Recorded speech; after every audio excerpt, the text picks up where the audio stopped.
Very good morning, dear students. This video is for class 10th subject science, chapter number 6, life processes, and this is lecture number 9. Assignment 1, solutions.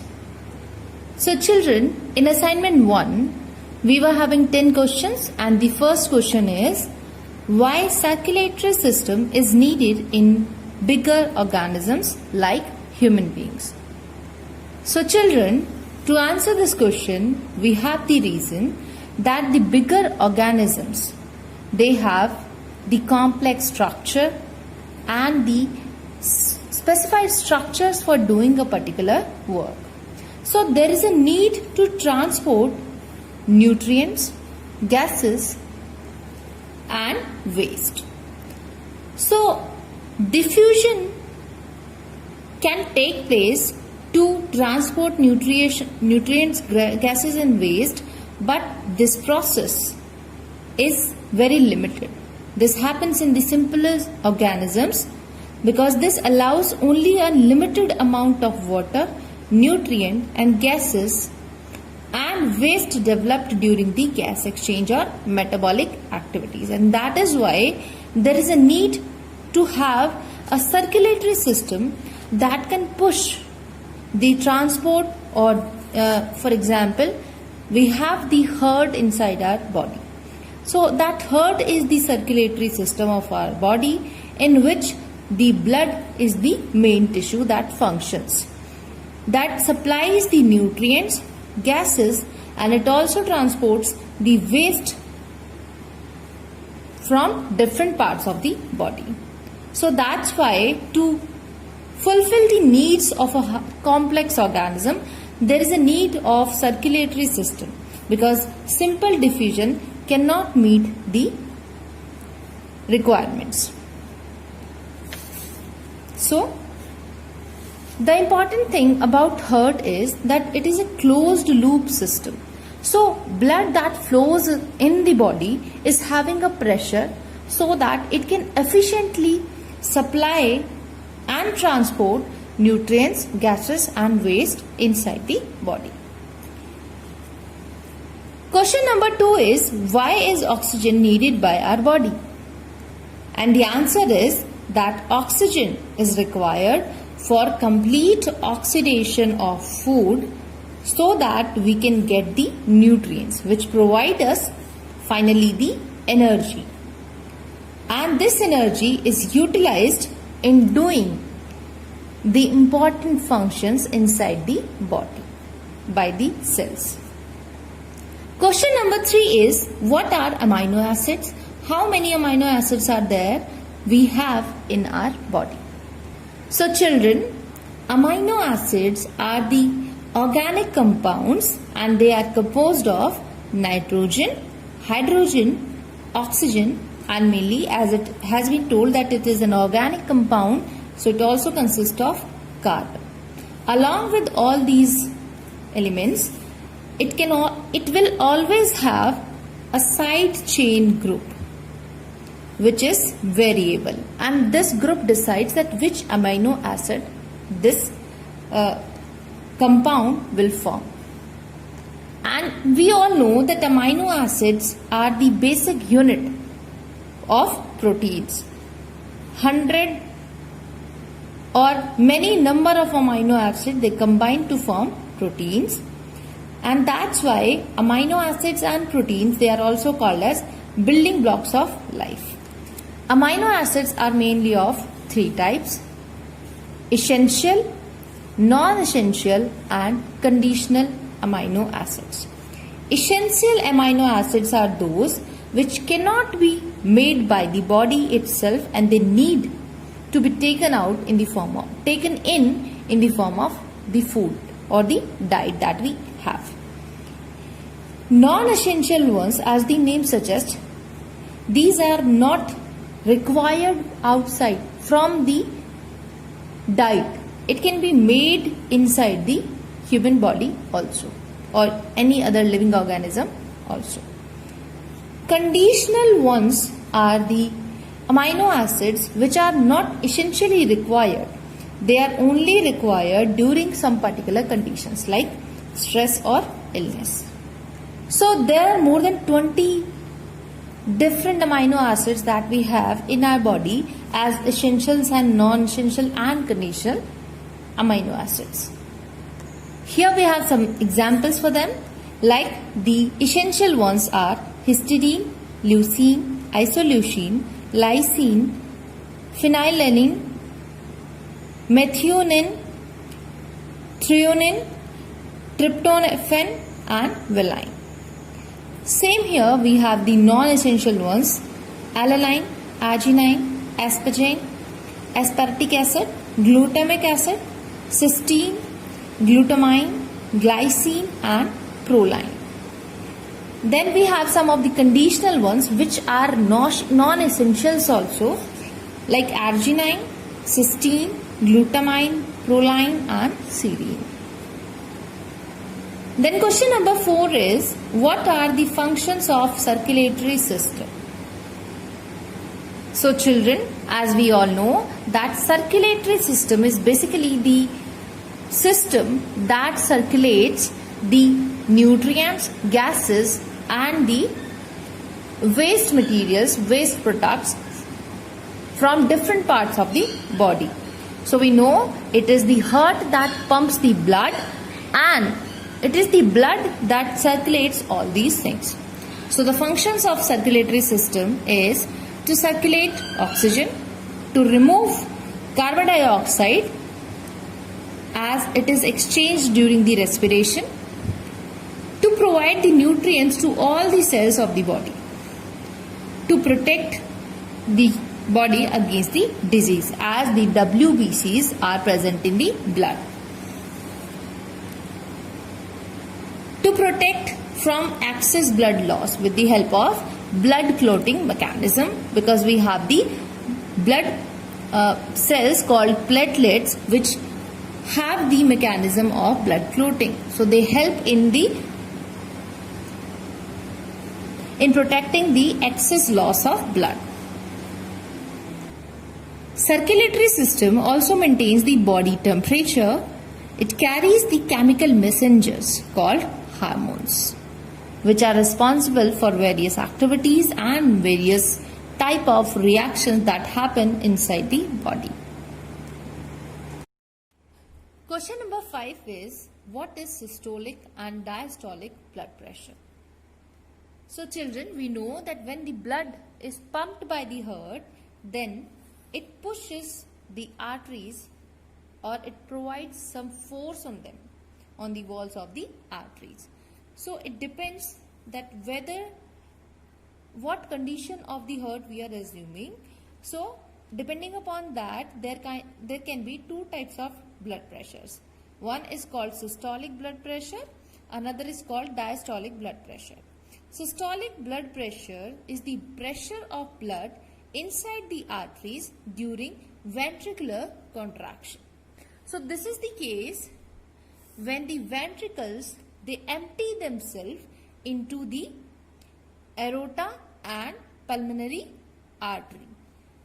So at that time, maximum pressure is applied on the walls of the arteries, and the normal value, or you can say that the value of systolic blood pressure for a normal human adult is 120 mm of Hg. Then diastolic blood pressure. This is the pressure of the blood inside the arteries during ventricular relaxation. When they are relaxing and they are preparing themselves, expanding themselves to occupy the new blood in them. And the normal value for a normal human adult is, for a diastolic blood pressure is 70 mm of Hg. The instrument used to measure the blood pressure is called as sphygmomanometer. In this, we have a mercury column and we measure the pressure during the two situations. We find that during systolic blood pressure, the mercury rise in the mercury column up to 120 mm of Hg or 120 mm. So that's why this is the normal human adult value for systolic blood pressure. and this is the value of diastolic blood pressure. Question number 6 is how may hypertension and hypertension, remember, hypotension and hypertension be dangerous? So children, just now we have understood that what is systolic and diastolic blood pressure. So we have a range of the blood pressure from 70 to 120, or it is generally it can be 80 to 120 mm of Hg generally. This is the normal blood pressure range. Now hypotension.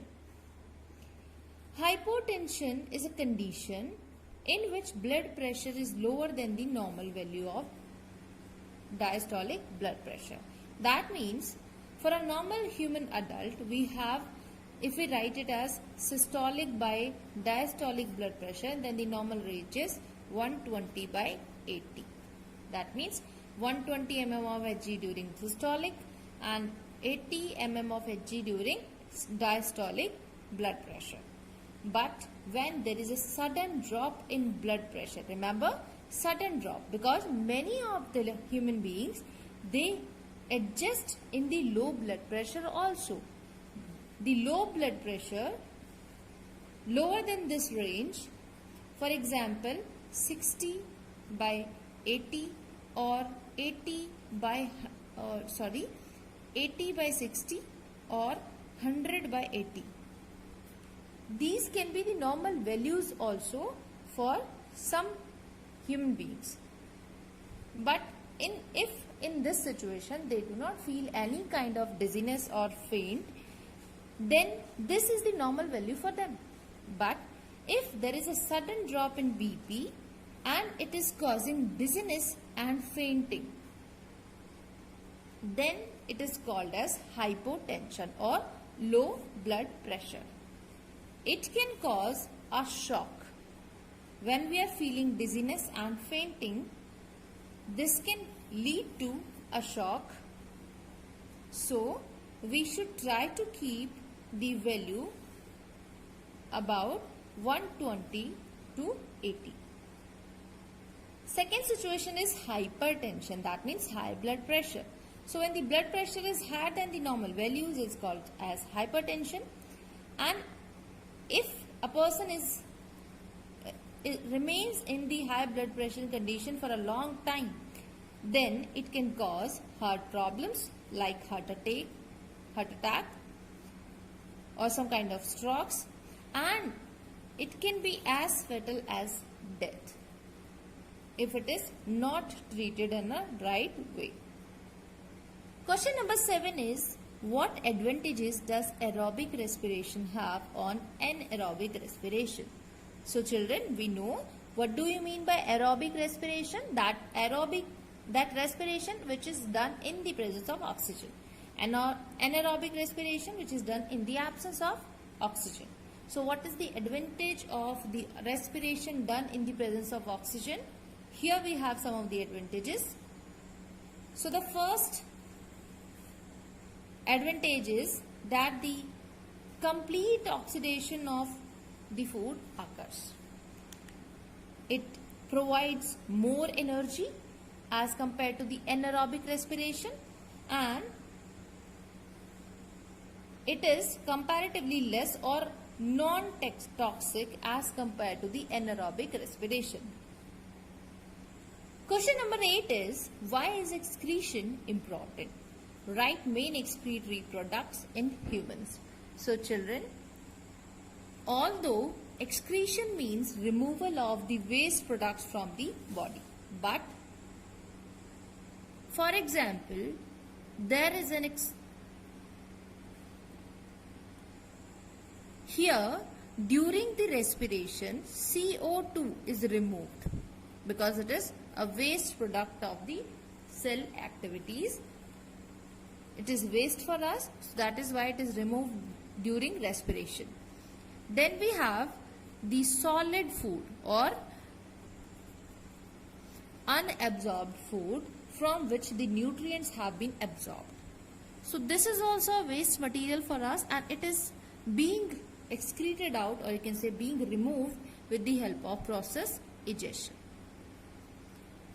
Now excretion means specially the removal of the metabolic waste.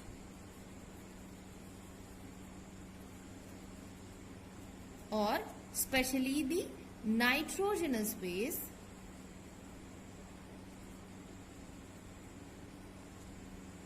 which is a byproduct, or which is, you can say, it is harmful for us. So there is a need to remove this metabolic waste from the body, as it contains nitrogen and many other harmful or toxic substances which are necessary to be removed out of the body. And that's why excretion is important. So what is excretion? Excretion is the removal of the metabolic or the nitrogenous waste from the body. And who performs this function inside the body? It's the pair of kidneys present in the abdominal cavity along with the ureters, urinary bladder and the urethra. So what is being done in this reaction, in this process?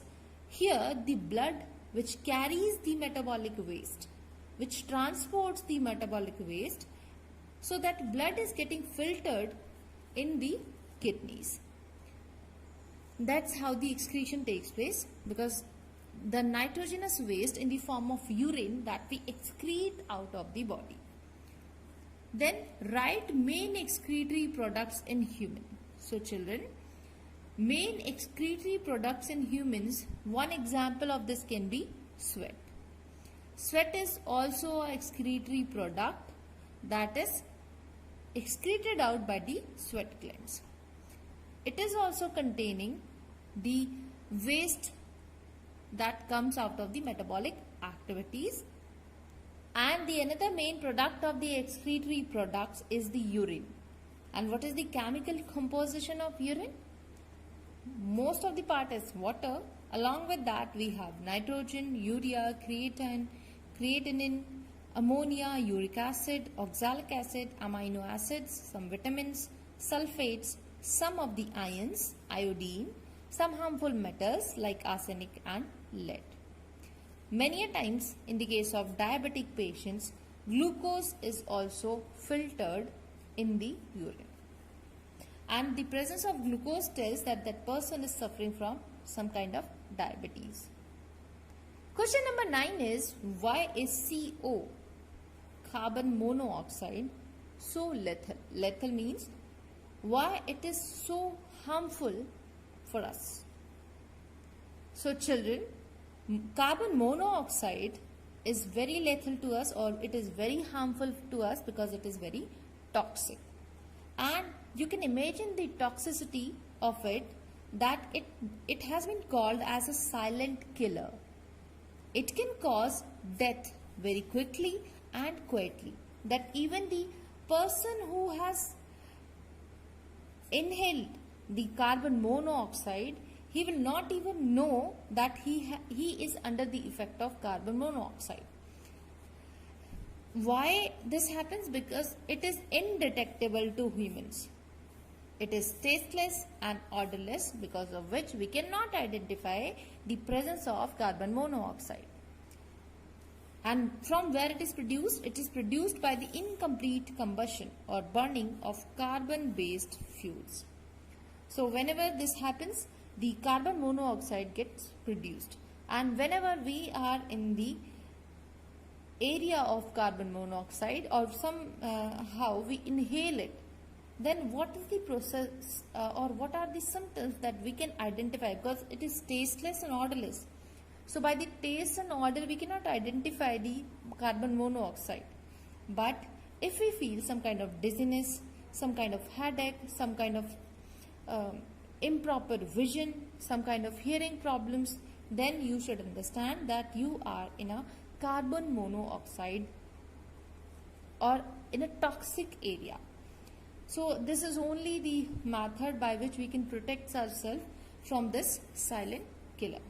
and that's why, because it's indetectable by humans, that's why it is very harmful for us, because it's so toxic that even it can cause the death of a person even in minutes. You might have heard that in the winters, earlier what the people do, that they fire some angitis in their rooms to warm them up.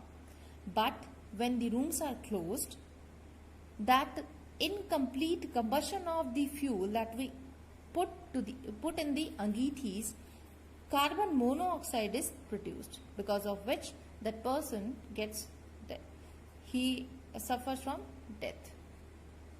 And why it happens, why it causes the death? Because if it is inhaled, it deprives the bloodstream of oxygen. That means it will cause the bloodstream to have a deficiency of oxygen, and the person will feel the suffocation. If an oxygen is not supplied to the body, then energy will not be there and no proper functioning of the body parts will be done.